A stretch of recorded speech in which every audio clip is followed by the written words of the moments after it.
Assalamualaikum warahmatullahi wabarakatuh. Saya Muhammad Syafiq Sanwan dari kelas 5 UPM ingin menceritakan tentang menjaga alam sekitar. Sebelum kita pergi lebih jauh, izinkan saya perkenalkan apakah alam sekitar. Alam sekitar merupakan segala benda hidup dan bukan hidup yang wujud secara semula jadi di permukaan bumi atau sebahagian daripadanya. Alam sekitar juga boleh dipanggil flora dan fauna. Apakah itu flora dan fauna? Flora adalah tumbuhan yang hidup di dalam sesuatu kawasan atau zaman. Fauna pula merujuk kepada binatang seperti mamalia, unggas, serangga dan ikan. Apakah kepentingan menjaga alam sekitar? Pertama, kepentingan menjaga alam sekitar adalah habitat flora dan fauna akan terpelihara. Yang kedua, spesies flora dan fauna terjaga. Seterusnya, kesihatan manusia juga terjamin kerana ekosistem menjadi stabil. 4. Menarik kedatangan pelancong kerana alam sekitar negara kita yang terjaga. Yang kelima, menjamin bekalan sumber alam. Dan terakhir, demi kelangsungan hidup generasi akan datang. Seperti mereka dapat melihat apa yang kita dapat lihat haiwan, tumbuhan sekarang. Seterusnya, saya akan menceritakan tentang langkah-langkah menjaga alam sekitar.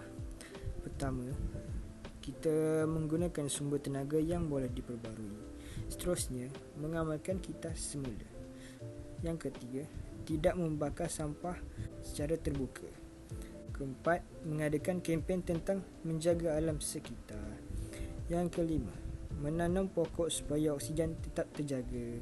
Dan terakhir, membuang sampah pada tempat yang betul seperti mengikuti jenis tong sampah supaya dapat memudahkan pelupusan sampah. Terusnya, kita pergi kepada punca-punca pencemaran alam sekitar. Antara punca-punca pencemaran alam sekitar adalah penguatkuasaan undang-undang yang lemah, pembuangan sisa industri yang tidak terkawal dan pembakaran terbuka. Penguatkuasaan undang-undang yang lemah. Pemburu haram tidak akan takut untuk memburu haiwan dalam jumlah yang banyak walaupun spesies haiwan itu terancam. Yang kedua, pembalakan haram semakin banyak yang mana akan menyebabkan habitat haiwan musnah dan berlakunya bencana alam seperti banjir kilat dan tanah runtuh. Seterusnya, pembuangan sisa industri yang tidak terkawal.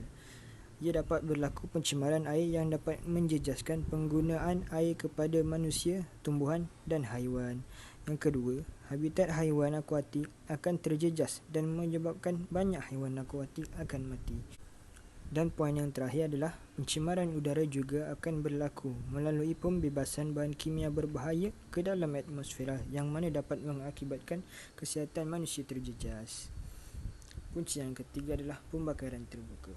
Pembakaran terbuka dapat menyebabkan pencemaran udara yang mengakibatkan keadaan persekitaran berjerebu dan menjejaskan kesihatan manusia. Seterusnya, kemusnahan hutan dan kepelbagaian biologi menyebabkan habitat pelbagai haiwan musnah yang mengakibatkan kepupusan spesies. Dan yang terakhir, suhu global juga akan meningkat kerana asap daripada pembakaran terbuka akan menipiskan ozon. Kesan-kesan pencemaran alam sekitar. Habitat haiwan akan musnah. Hal ini dapat mengakibatkan kepupusan spesies haiwan. Seterusnya, penipisan ozon juga akan berlaku yang mana dapat mengakibatkan pemanasan global. Yang terakhir, oksigen juga akan tercemar dan mengakibatkan kejejasan terhadap kesihatan manusia. Di sini saya akan melihatkan contoh-contoh akibat kita tidak menjaga alam sekitar. Yang pertama, kita dapat melihat haiwan iaitu orangutan, habitat mereka musnah akibat penerbangan haram. Yang gambar kedua, kita dapat melihat sungai yang penuh dengan sampah. Ini yang dapat mengakibatkan pencemaran air. Dan yang terakhir, kita dapat melihat banyak asap. Itu adalah jerebu daripada pembakaran terbuka. Yang terakhir, saya akan menceritakan tentang pengajaran yang dapat diambil daripada yang saya ceritakan tadi. Pertama sekali, kita hendaklah sentiasa menjaga kebersihan alam sekitar supaya mewujudkan rasa syukur kepada Allah yang telah memberi nikmat kepada setiap makhluknya. Yang kedua, kita hendaklah sentiasa bertanggungjawab untuk menjaga alam sekitar supaya orang Islam dipandang tinggi oleh orang luar. Dan yang terakhir, sebagai seorang Muslim, kita hendaklah menitik beratkan tentang penjagaan alam sekitar kerana kebersihan sebahagian daripada iman. Okey, cukup itu saja yang saya ceritakan hari ini. Sekian, terima kasih.